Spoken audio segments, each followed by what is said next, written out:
Now, boys, I try to explain about the general concept of intercepts. Okay, so usually we talk about intercepts, we have to talk about some graphs. For example, I draw the first one. For example, there is a straight line. For example, L1. You can see L1, this graph cuts the y-axis at this point. So we try to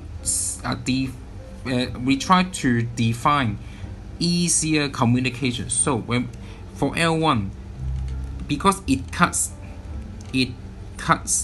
y-axis at where?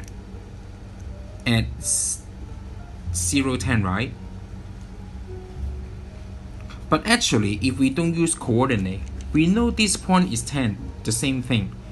So that's why we try to change to another language. It cuts the y-axis at 10.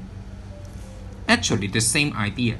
Then we say that L1 has y-intercept equals to 10. You can see we use this language instead of using coordinate to answer the question. So if I try to ask you now, for example, this is L2. And L2 passes through y-axis at this point. So because we don't want to use coordinate, right? So we use y-intercept. So we can say L2 has y-intercept equals to 6. We don't want to use coordinate to tell about where it cuts through the y-axis. Okay? So if I adopt the same idea about y-intercept, we will think about, oh, how can we say about this? Remember, we talk about graph with x-axis now. So for example, if I draw a line, L3 now cuts the x-axis at point -3 and 0, right? Well, but we don't want to use coordinate. Don't blame me, okay?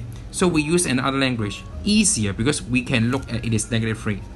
Then we say that L3 has x-intercept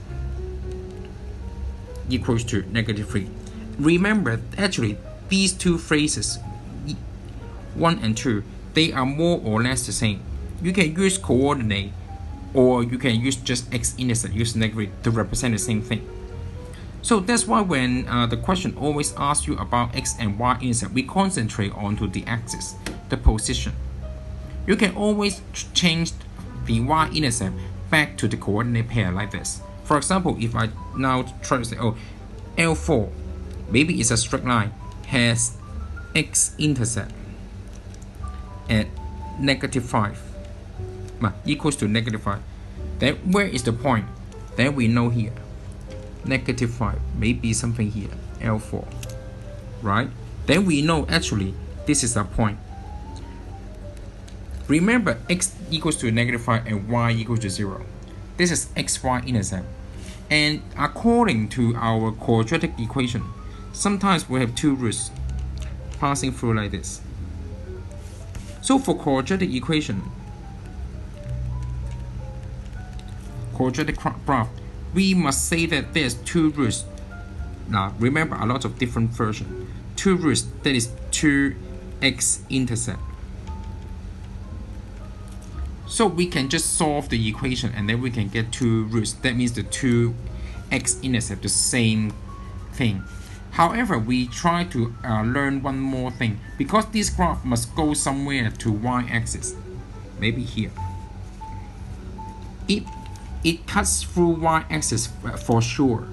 So if I say, oh, now the position should be 16, let me ask you, then according to the graph, what is the y-intercept of this graph?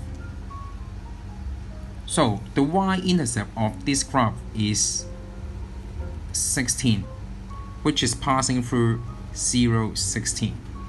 Okay, and because when x equals to 0,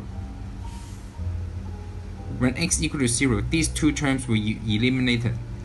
Then When x equals to 0, y equals 16. So we can quite sure this is 16. Okay, so you better check with the next page. But at least we know, we talk about quadratic equation. What is intercept? That means we talk about two roots, x-intercept, and one y-intercept, because it cuts through y-axis. It must cut through the y-axis. So we talk about y-intercept.